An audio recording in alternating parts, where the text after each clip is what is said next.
The South African government is failing to curb their continuing killings. This is according to Amnesty International. The NGO is pleading with government to intervene decisively to protect the lives of its citizens.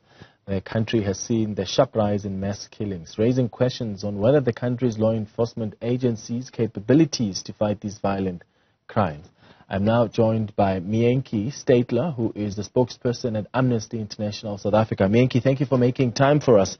I mean, when you, in fact, even just listen to our bulletin, you see how the mass shootings have not only become so common, but they've become so brazen, and you wonder if our law enforcement agencies have a plan. Exactly. That's what worries us because, in 1 week we've seen yet another mass shooting after mass shootings last week.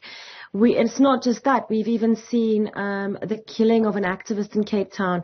We've seen the murder and mutilation of 2 young boys in Soweto, and it just seems to keep happening. And for us, the big worry is, like you just said, the brazenness, the impunity. It's almost like it happens because people know or think that they can get away with it. And for us as an NGO, it's a direct violation of the right to life, which is enshrined in our constitution.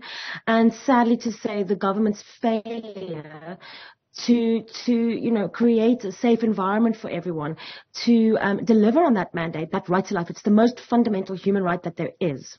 Mm-hmm. So you're pleading with government and the police to take urgent action to protect the right to life. What interventions are you proposing? So we always say that, these investigations have to be done thoroughly. One sadly does read also about or hear about or research shows that sometimes some of these investigations are not carried out properly. I know that there are reports of arrests made. I know one of the alleged perpetrators was also killed by the police in Pietermaritzburg.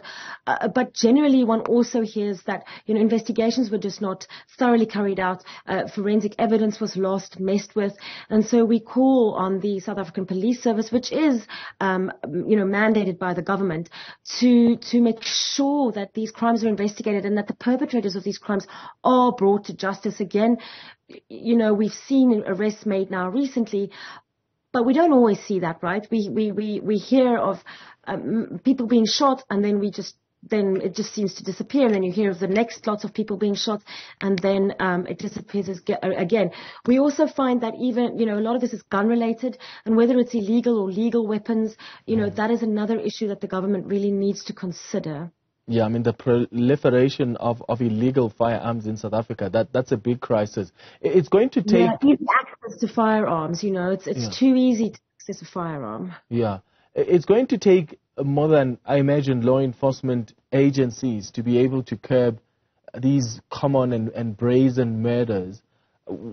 What do you say to the other stakeholders? Because I imagine the community can also play an important role in helping with some information. I mean, a lot of these killers, in fact, killers around, are coming from communities themselves. So how important then is that cooperation between the enforcement agencies and communities? Then it also comes down to trust. So it's important that, local community police are also building trust in their communities so that these communities feel that they can speak out, that they can go to the police. We have called for sensitivity training as well, because we have also found reports that often the police do not either take a report seriously or they laugh at someone.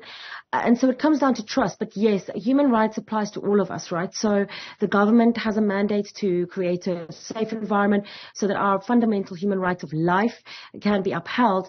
But each of us has that as well, right? So if someone knows something in a community, they should also have the trust or have the, speak out. But that brings me to another topic is the one of whistleblowers and of human rights defenders in communities. And even in the President's State of the Nation address back in February, he spoke about strengthening laws around the protection of people who do speak out. And we are still waiting to hear exactly how they are going to protect people, because we know that people have been murdered for speaking out. People have fled the country for speaking out. So ultimately, it still for us comes down to, yes, each of us has an individual responsibility to speak out, but are we feeling safe enough to do it? And that still falls to the government. How is the government, how are the police, how are law enforcement agencies also building that trust and making sure that people feel safe to report these things, to speak out, to speak when they know that someone has committed a crime or when they know that someone is in possession of an illegal firearm and so forth.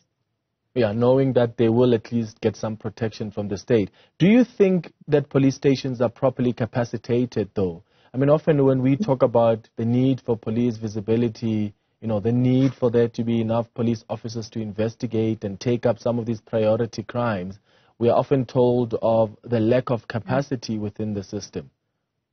Exactly, that has to be addressed. We do know that there are more private security officers, in South Africa than there are people that are employed by the police service. And this is another issue that needs to be seriously considered. And when we say seriously, we mean like yesterday. So that, yes, police officers do feel capacitated, do feel resourced, and do feel that they have the skills to be able to deal with these situations.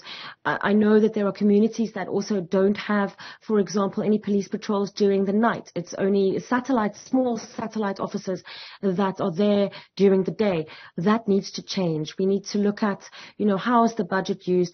Who's responsible for using that budget? Who's responsible for resourcing the police?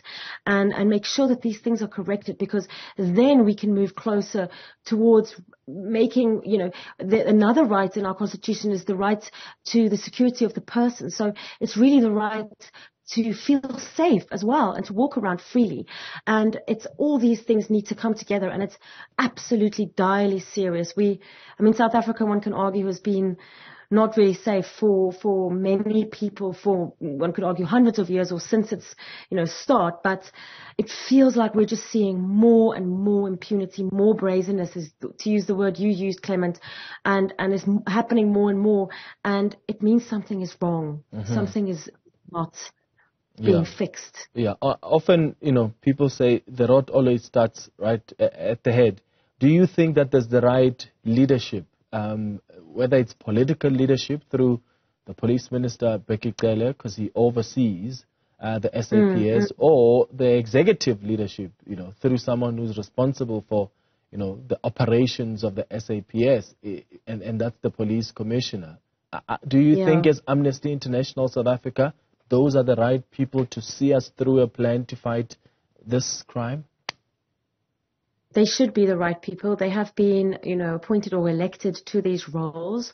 And, it's time for them to show us implementable plans, because that's what we see. We have laws. We have a lot of talk. I think everyone will agree that there's a lot of talk that happens, but where is the action? And the buck does stop with the minister, with the commissioner, but also with the president and with, the top leadership. Ultimately, it's their mandate to deliver on human rights, to deliver on the right to feel secure, on the right to life. And, they talk a lot, but we want to see clear, transparent, public deadlines. We want to see budgets. We want to see them tell us when as well, with, when are they going to do this? There's no more time to lose. And how else will you be putting up the pressure as Amnesty International? We do engage with government. We do understand that obviously running a country is not an easy feat, and especially a country with the history such as ours and, with a lot of challenges. So we are open to engage. We want to talk to them. We have engaged with them before, for example, on gender-based violence. And one makes little steps, but then it kind of stalls again.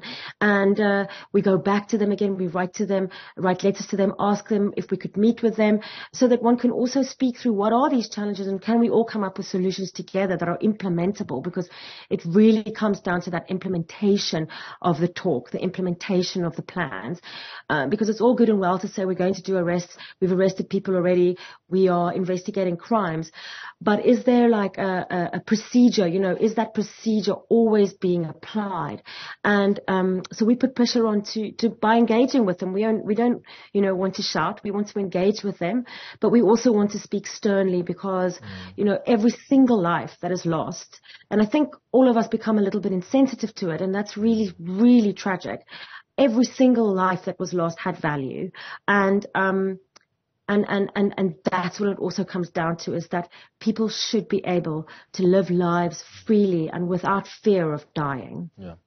Mienki Statler, a spokesperson for Amnesty International South Africa, thank you.